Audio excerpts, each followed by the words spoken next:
Hello friends, स्वागत है आप सबका मेरे यूट्यूब चैनल नोक झोंक ऑडियो लव स्टोरी में। आप सुन रहे हैं I love you mister devil. यार, अगर आप लोगों को वीडियो अच्छा लग रहा है तो प्लीज़ लाइक कर दिया कीजिए और शेयर भी करें ताकि जल्द से जल्द मेरा सब्सक्राइबर भी 1000 पूरा हो जाए। चलिए हम स्टार्ट करते हैं। पिछले एपिसोड में आप सबने सुना कि सभी ज़ोरों शोर से पार्टी की तैयारी करते हैं और शॉपिंग के लिए जाते हैं। ईसा अपना शॉपिंग की हुई सारा सामान प्रथा को वीडियो कॉल पर दिखाती है। पूजा उसकी पर्सनल बॉडीगार्ड रहती है जब तक कि नए बॉडीगार्ड की व्यवस्था नहीं हो जाती और वो ईसा को लेकर वापस रूम मेंशन आ जाती है। वैसे ईसा तो आना नहीं चाह रही थी और सुबह सुबह ईसा जब अपने बालकनी में आती है तो उसे जिम जिम रूम में शारंग और दिशा दोनों बात करते दिखाई देते हैं। अब आ गया। रूम मेंशन के आंगन में सोफे पर भी लेटा हुआ था और अपना मोबाइल फ़ोन चला रहा था। अम्मा उसे कुछ खाने को दे रही थी लेकिन वो खा नहीं रहा था। वो कह रहा था, अगर अपने हाथ से खिलाओगी तो खाऊंगा, नहीं तो नहीं खाऊंगा। तो अम्मा लाचारी से बोली, वीर बेटा मुझे काम है ना। तभी दिशा वहां आ गई। उसे देखते ही वीर उछलकर सोफे पर बैठ गया। ओ तेरी, तू कब आई? परसों ही आए भाई, कहते हुए दिशा वीर के गले लग गई। अम्मा ने कटोरी दिशा को पकड़ाया और वहां से चली गई। वीर ने वहीं से चिल्लाते हुए वो बोला, अम्मा आपको पता है ना मुझे सूजी का हलवा पसंद नहीं है, तो क्या करूं मैं तेरी पसंद का? अब इस बारिश के मौसम में तुम्हारे लिए गाजर कहाँ से लाऊं मैं? गाजर का हलवा पसंद है तो तुम्हें? कहते हुए अम्मा किचन में चली गई और दिशा ने एक चम्मच हलवा वीर की ओर बढ़ा दिया। अब खा भी लीजिए ना, इतना क्या नौटंकी करना है? सारी नौटंकी आप अम्मा के सामने ही कर रहे हो। जैसे ही भाभी आएंगी ना, आपकी सारी नौटंकी खत्म हो जानी है, मैं बता रही हूँ। तब तो आप कुछ भी खा लोगे ताकि आपकी बीवी को ज़्यादा मेहनत न करना पड़े, दिशा ने मुंह बनाते हुए कहा। और वीर ने बेमन से हलवा खा लिया। जिया वहीं पर खेल रही थी। अब तक वीर को लगा था कि जिया वहाँ किसी काम करने वाले वर्कर की बेटी है जो अपने साथ लाया है, लेकिन दिशा को देखकर जिया अपना खिलौना छोड़कर उसकी तरफ दौड़ गई। मम्मा मुझे भूख लगी है, मिल्क शेक दो ना। ये सुनते ही वीर दिशा और जिया दोनों को देखने लगा। दिशा भी वीर के नज़र को भाप गई तो वो वहां से जाने लगी। तभी वीर ने दिशा का हाथ पकड़ लिया। एक मिनट, ये तुम्हारी बेटी है? दिशा कुछ नहीं बोली। जिया को गोद में उठाकर किचन की तरफ चली गई। वीर भी सोफे से उठा और किचन की तरफ चला गया। किचन में उसने देखा कि जिया किचन के काउंटर पर बैठी है और उससे थोड़ी दूर पर दिशा उसके लिए मिल्क शेक बना रही है। वीर को देखकर जिया काउंटर पर खड़ी हो गई और वो दिशा के पास जाने लगी। तो दिशा ने कहा, भाई प्लीज आप बाहर जाइए ना, ये आपको पहचान नहीं रही है तो आपसे डर रही है। तुम पहले बताओ मुझे, ये तुम्हारी बेटी है, तुम्हें मम्मा क्यों कर रही है? उससे थोड़ी दूर पर अम्मा भी कुछ काम कर रही थी। तो वीर ने उनसे पूछा, अम्मा क्या ये दिशा की बेटी है? क्या हो रहा है ये सब? मुझे कोई कुछ बताता क्यों नहीं? अम्मा ने भी वीर की बातों को इग्नोर कर दिया और वो किचन से बाहर आ गई। जिया अब तक दिशा के पास पहुंच गई थी और उसने दिशा के गर्दन में अपनी बाहों को लपेट दिया। तो वीर को समझ में आ गया कि अब ये दोनों माँ बेटी उसे कुछ नहीं बताएगी और वो किचन से बाहर निकल गया। वापस से आकर सोफे पर बैठ गया। थोड़ी देर में रुद्र और ईशा भी आ गए। वीर ने जब रुद्र को देखा तो वो वहां से खड़ा होकर उसके पास आया। तभी दिशा गोद में जिया को लेकर आ गई। उसके हाथ में मिल्क शेक का ग्लास था। थोड़ी देर बाद सांझ भी आ गई। उसने दिशा की गोद से जिया को लेते हुए कहा, दिशा दी, इसे मुझे दीजिए, इस शैतान को तो मैं दूध पिला दूंगी। जिया भी अपना दोनों बाहें खोलकर सांझ की गोद में जाने के लिए होती है और सांझ उसे गोद में लेकर सोफे पर बैठकर उसे दूध पिलाने लगती है। जिया थोड़ा सा दूध पीने के बाद सांझ के गोद से नीचे उतर जाती है। सांझ कहती है, अरे बच्चा दूध तो पी लो। नहीं माँ जी, मेरा पेट भर गया, उसने बहुत ही तोतली आवाज में कहा और वो रुद्र के पास आ गई। रुद्र ने उसे अपने गोद में उठाया और डाइनिंग टेबल पर बैठ गया।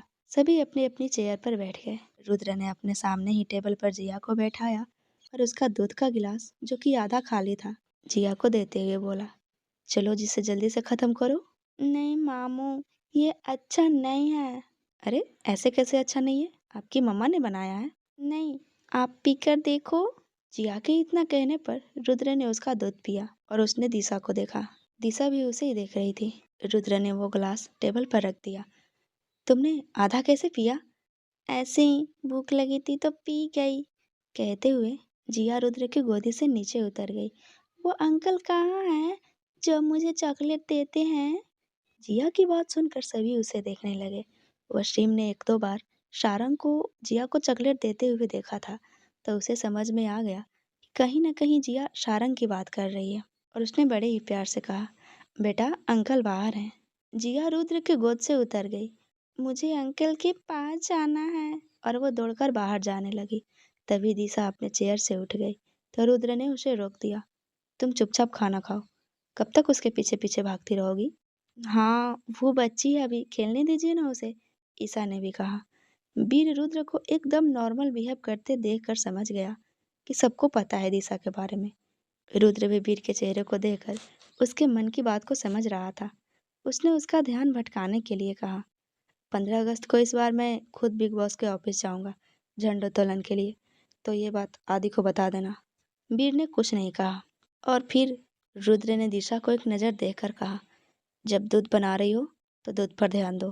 क्या मिलाया है तुमने इसमें? ये बिल्कुल भी अच्छा नहीं लग रहा है। ले जाओ इसे। कहते हुए रुद्र ने जिया का ग्लास दिशा की तरफ बढ़ा दिया। जब दिशा ने खुद दूध चखकर देखा तो वो हैरान रह गई। वो दूध नमकीन लग रहा था। वो चेयर से उठी और किचन में चली गई। सभी चुपचाप खाना खाने लगे। मयंक और काहिरा अपना बाइक लेकर दिल्ली से काफी दूर निकल गए थे। जब दोनों एक बड़े से आश्रम के सामने खड़े थे, जिसके ऊपर सावित्री मेंटल असाइनमेंट बड़े बड़े अक्षरों में लिखा हुआ था। उसके गेट के पास दो गार्ड खड़े थे और आसपास बहुत ही सुंदर बगीचा था। दोनों मेन गेट से होते हुए रिसेप्शन पर पहुंचे। वहां एक आदमी बैठा था। मयंक ने कहा, हमें एक पेशेंट से मिलना है। आप उनके रिश्तेदार हैं? उस आदमी ने पूछा। जी हाँ, काहिरा ने बिना सोचे समझे ही कह दिया। तभी वहां पर एक और आदमी आया। उसने मास्क पहन रखा था और टोपी भी। टोपी पर बिग बॉस का लोगो लगा था। उसने अपना कार्ड रिसेप्शनिस्ट को दिया और बोला, मुझे पल्लवी से मिलना है। पल्लवी का नाम सुनकर मयंक और काहिरा दोनों उसे देखने लगे, क्योंकि अक्रांत ने उन्हें बताया था बानी के माँ का नाम पल्लवी है। मयंक ने मन ही मन सोचा, बिग बॉस के आदमी पल्लवी को क्यों ढूंढ रहे हैं? और उसने जल्दी से टेक्स्ट करके बता दिया। और उसने जल्दी से अक्रांत को मैसेज करके ये बात बता दिया। रिसेप्शनिस्ट ने बड़े ही ध्यान से कार्ड को देखा और वो उसे मना नहीं कर पाया, क्योंकि पूरे शहर में ऐसा कोई भी आश्रम नहीं था जिसमें बिग बॉस का डोनेशन ना हो। उसने बड़े ही रिस्पेक्ट के साथ कहा, बॉस आप थोड़ी देर बैठिए, मैं मैडम को बुलाता हूँ। वो आदमी वहीं चेयर पर बैठ गया। मयंक ने उस आदमी से पूछा, नाम बताइए पेशेंट का। अब काहिरा को अपनी गलती का एहसास हुआ, तो मयंक ने अपना कार्ड निकालकर काउंटर पर रख दिया। उस आदमी ने कार्ड उठाया और सीक्रेट एजेंट का बैज देकर वो काहिरा और मयंक को ऊपर से नीचे तक देखने लगा। और उसने आवाज़ को थोड़ी सी नरमी बनाकर कहा, सर अगर नाम नहीं बताएंगे तो मैं कैसे बता पाऊंगा? मयंक बिग बॉस के आदमी के सामने पल्लवी का नाम बताना नहीं चाहता था, क्योंकि इस बात से बिग बॉस तक ये बात पहुंच जाती कि पल्लवी को उनके अलावा भी कोई और ढूंढ रहा है। तो उसने कहा कि एक्चुअली हमें नाम नहीं पता है, हमें एक बार सभी पेशेंट से मिलवा दें तो हम उनकी पहचान कर सकते हैं। उनकी उम्र 40-45 के आसपास होगी। तभी वहाँ पर एक महिला आई। उन्होंने सफ़ेद बॉर्डर वाले ब्लू साड़ी पहन रखा था। उनके आते ही रिसेप्शन वाले आदमी ने कहा, मैडम ये बिग बॉस के आदमी हैं, उन्हें पल्लवी से मिलना है। ये महिला इस आश्रम की मुख्य चिप थी। इसी के देखरेख में ये पूरा असाइनमेंट था। उस महिला ने एक बार उसे देखा और अपने माथे पर पसीना आ गया। उसने अपने रुमाल से अपना पसीना पोंछा और उसे लेकर अपने केबिन में आ गई। काहिरा और मयंक वहीं बैठ गए। थोड़ी देर में एक 40 साल का आदमी आया और उन दोनों को अपने साथ ले गया। इधर रूम मेंशन में खाना खाने के बाद वीर रुद्र के साथ उसके स्टडी रूम में आ गया। और रोनी के फ्लैट में अलग ही खिचड़ी पक रही थी। जब प्रथा सोकर उठी तो रोनी जा चुका था। आंटी ने भी अपना सारा काम कर लिया था। प्रथा सोचने लगी, बिना मुझसे मिले ही चले गए। और फिर उसे रात वाली बात याद आने लगी। कितनी बेरुखी से बात किया था उन्होंने मुझसे। मैंने क्या बिगाड़ा है उनका? वो मुझसे नाराज क्यों है? अब मैं यहाँ नहीं रहूंगी। अब तो चल भी पा रही हूँ। मैंने थोड़े ही कहा था कि मुझे यहाँ पे लेकर आओ। खुद ही लेकर आए और खुद ही नाराज हुए बैठे हैं। आज शाम को ही रजनीश को बुलाकर यहाँ से चली जाऊंगी। ये सब सोचते हुए प्रथा हॉल में आ गई। आंटी ने उसके सामने खाना रखा और बोली, मैडम, मेरे बेटे को हॉस्पिटल जाना है। उसका नंबर लगाया है। अगर टाइम पे नहीं गई तो फिर कल नंबर आएगा। मैं जाऊं? आप अपना ध्यान रख लेंगी ना? इट्स ओके आंटी, आप जाइए। प्रथा ने हल्का सा मुस्कुरा कर कहा। एक बात और, आज शाम को मैं घर चली जाऊंगी, तो जब मिस्टर रॉनी आएंगे तो आप उन्हें बता देना, कहते हुए प्रथा खाना खाने लगी। काहिरा और मयंक उस आदमी के पीछे पीछे मेंटल असाइनमेंट के गलियारे से होते हुए आगे बढ़ रहे थे। दोनों तरफ बने घरों में पेशेंट की आवाज़ें आ रही थी। कुछ पेशेंट इधर उधर घूम रहे थे तो कुछ ग्रुप बनाकर गाना गा रहे थे, कुछ डांस कर रहे थे। कुल मिलाकर सभी अजीबोगरीब हरकतें कर रहे थे। ये देखकर काहिरा ने मयंक का हाथ पकड़ लिया, क्योंकि वो सब काफ़ी डरावने दिख रहे थे। उनके कपड़े अस्त व्यस्त तो थे ही, साथ ही उनके बाल भी बिखरे हुए थे। इनमें से बानी के माँ को पहचानना बहुत ही मुश्किल हो रहा था। उनके पास एक फ़ोटो थी, जो कि पेपर की कटिंग थी, और वो भी black and white passport size की फ़ोटो, जिसको मयंक ने बड़े ही मुश्किल से कॉलेज में टॉप आए स्टूडेंटों के बीच में से काट कर निकाला था। ये फ़ोटो तब की थी जब बानी की माँ स्कूल गर्ल थी। उन्होंने स्कूल में टॉप किया था, तो न्यूज़पेपर से ढूंढकर बड़ी ही मुश्किल से मयंक ने निकाला था। वो आदमी उन दोनों को लेकर एक बड़े से आंगन में पहुंचा, जहां पर चारों तरफ गोलाई में घर बने हुए थे। उस आदमी ने कहा, सर, यहाँ पर 40 से ज़्यादा उम्र के पेशेंट को रखा जाता है। हो सकता है वो आपको यहाँ मिले। हमें पता तो नहीं है कि आप दोनों किसे ढूंढ रहे हैं, लेकिन बिना नाम और पता के यहाँ ढूंढना मुश्किल है। ये हमारे रूल के खिलाफ है, लेकिन फिर भी आप दोनों को हम मिलने दे रहे हैं, क्योंकि आपके पास सीक्रेट एजेंट का कार्ड है। जी थैंक यू, कहते हुए मयंक और काहिरा आगे बढ़ गए और वो आदमी वहाँ से चला गया। इधर अक्रांत के घर में बानी अक्रांत के सामने सोफे पर बैठी थी और अक्रांत एक पेपर पर स्केच बना रहा था। उसके अगल बगल काफ़ी सारे पेपर बिखरे हुए थे, जिस पर वो स्केच बनाने की कोशिश कर चुका था। जब बानी अपनी माँ से बिछड़ी थी तो वो 9 साल की थी। उस समय पल्लवी काफ़ी जवान थी, इसलिए दोनों ने जो स्केच बनाई थी वो पल्लवी के जवानी टाइम की थी। ऊपर से दोनों को उसे देखते हुए 15 साल हो गए थे, तो ये भी क्लियर नहीं था कि स्केच सही बना है या नहीं। बानी ने जल्दी से उस स्केच का फोटो लिया और मयंक को भेज दिया। उसके साथ एक टेक्स्ट मैसेज भी था, शायद आपको इससे कोई फ़ायदा हो। हमने और बाबा ने बहुत ही मुश्किल से स्केच बनाई है। रूम मेंशन में रुद्र अपने स्टडी रूम में वीर के साथ बैठा हुआ था। रुद्र, तुम ये जानते हुए भी कि बानी गुजराल की बेटी है, तुमने उसे ऑफिस में क्यों रखा? इसके पीछे मेरा एक मकसद है, और वो बानी गुजराल की बेटी नहीं है। रुद्र की ये बातें सुनकर वीर की आंखें चौड़ी हो गई और वो रुद्र को देखने लगा। हाँ, गुजराल की बेटी नहीं है वो मनोहर रॉय की बेटी है। मनोहर रॉय? ये कौन है? वीर ने पूछा। मनोहर रॉय ईसा के पापा हैं, और बस एक्सीडेंट में ईसा और बानी की अदला बदली हो गई थी। ईसा की माँ बानी की असली माँ है, और बानी की माँ, जो कि ईसा की असली माँ है, उनका नाम पल्लवी है। परंतु गुजराल से उनका फिजिकल रिलेशन था, जिससे ईसा इस दुनिया में आई। वीर अपने सोफे से खड़ा हो गया। मतलब ईसा गुजराल की बेटी है? हाँ, वीर ने बिना किसी रिएक्शन के कहा। बानी और ईसा दोनों अपने अपने अतीत से अनजान हैं।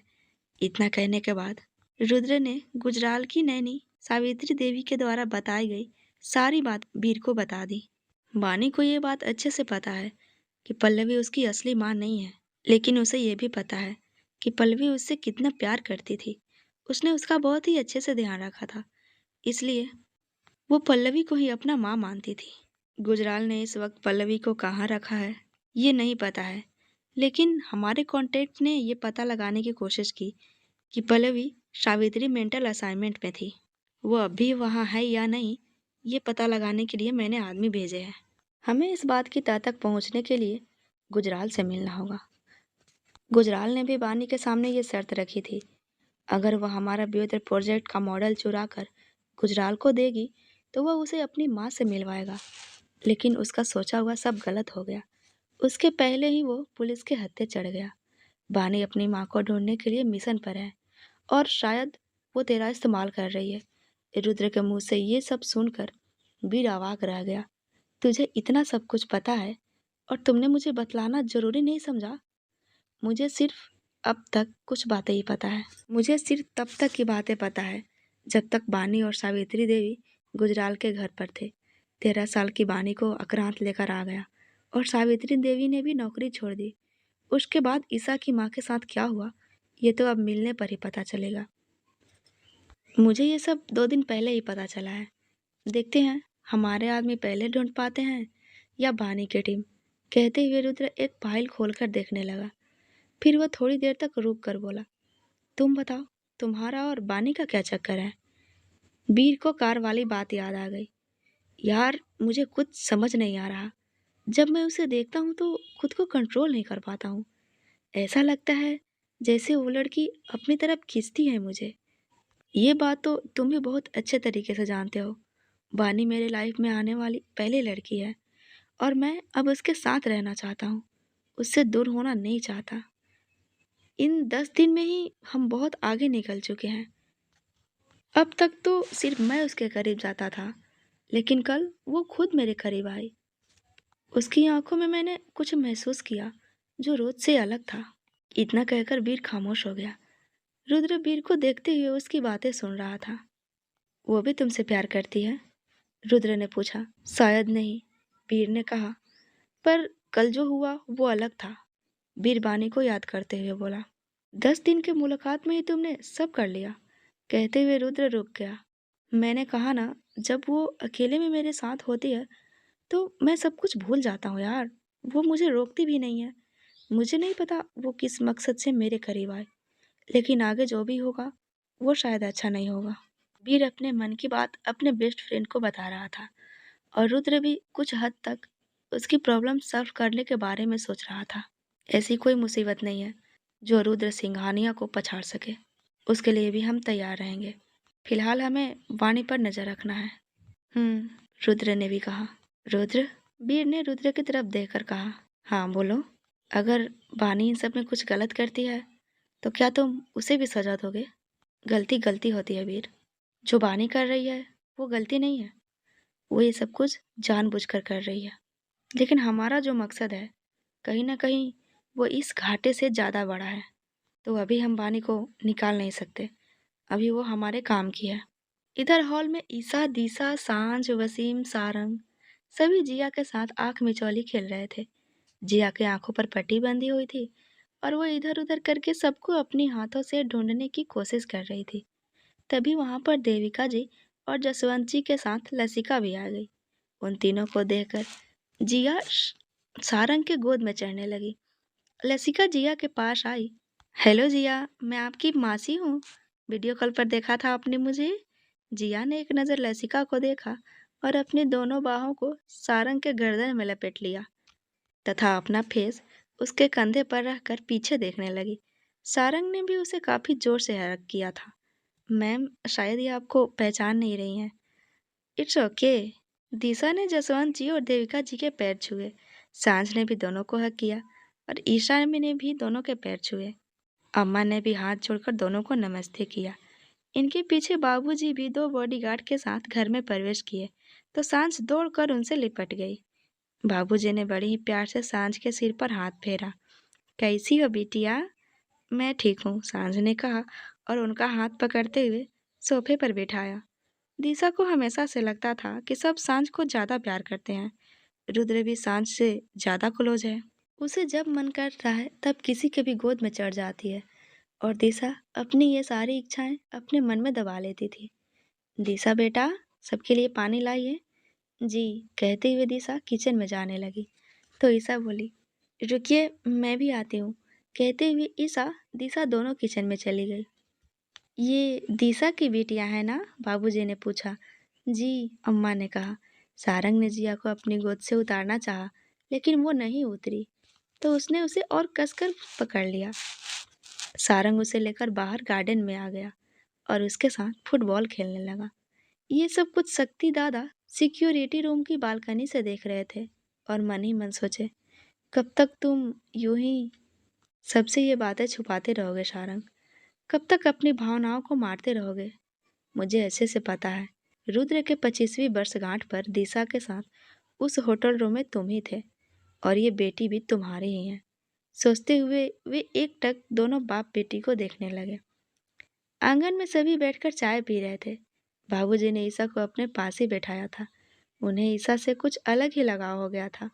रुद्र और वीर सीढ़ियों से नीचे उतरते हुए आए।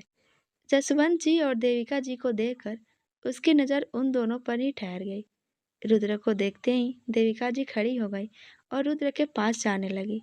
रुद्र अब तक नीचे उतर चुका था। देविका जी रुद्र के गले लग गई। पिछले एपिसोड में आप सबने सुना होगा कि देविका जी की हाइट काफ़ी छोटी थी, तो वो मुश्किल से रुद्र के सीने तक भी नहीं पहुंच पाती थी। रुद्र रुद्र बिना किसी रिएक्शन के साथ चुपचाप खड़ा रहा। उसके दोनों हाथ अब भी नीचे थे। रुद्र जल्दी से देविका जी के पीछे आया और उसने रुद्र के दोनों हाथ पकड़कर देविका जी के पीठ पर रख दिया। रुद्र अपनी आंखें छोटी करके वीर को घूरने लगा। वीर जल्दी से वहां से भागकर बाबूजी के पास आ गया और उनके पैर छू लिए। कैसे हो बरखुरदार? बाबूजी ने वीर के पीठ पर जोर से मारा, जिससे वीर आ बाबूजी, इस उम्र में आप इतनी जोर से मारते हैं, हमें तो डर लगता है आपकी जवानी के दिनों को याद करके। पता नहीं उस समय कितने मारते होंगे। आपके डर से तो आपके दुश्मन पहले ही थर थर कांप रहे होते होंगे। इस पर बाबूजी हंसने लगे। रुद्र ने अपना हाथ देविका जी के पीठ पर से हटाया नहीं। देविका जी को जब ये महसूस हुआ तो उनकी आंखें नम हो गई। थोड़ी देर बाद उन्होंने रुद्र को छोड़ दिया। आंगन में एक खामोशी सी छा गई थी। उस खामोशी को देविका जी ने तोड़ा। कहीं जा रहे हो तुम? मैं ऑफिस जा रहा हूँ, रुद्र ने बिना किसी भाव के कहा और आगे बढ़ने लगा। तभी ईशा बोली, लेकिन आज तो छुट्टी है ना? तो वीर तपाक से बोला, भाभी जी, आपके होने वाले पति की कभी छुट्टी नहीं होती और इनका बस चले ना तो ये किसी को भी छुट्टी ना लेने दे। अगर रात ना होती तो ये पूरे 24 के 24 घंटे काम करता। बट डोंट वरी, आप आ गई हैं ना, तो अब सब ठीक हो जाएगा। वैसे भी छुट्टी केवल वियोद्र प्रोजेक्ट वाले एम्प्लॉय की है, बाकी सभी डिपार्टमेंट तो खुले हैं ना। इस पर ईसा थोड़ी सी झेप गई। शान जल्दी से रुद्र के पास आई। भाई, आज पार्टी है ना? तो रुद्र ने उसे आंखें छोटी करके देखा।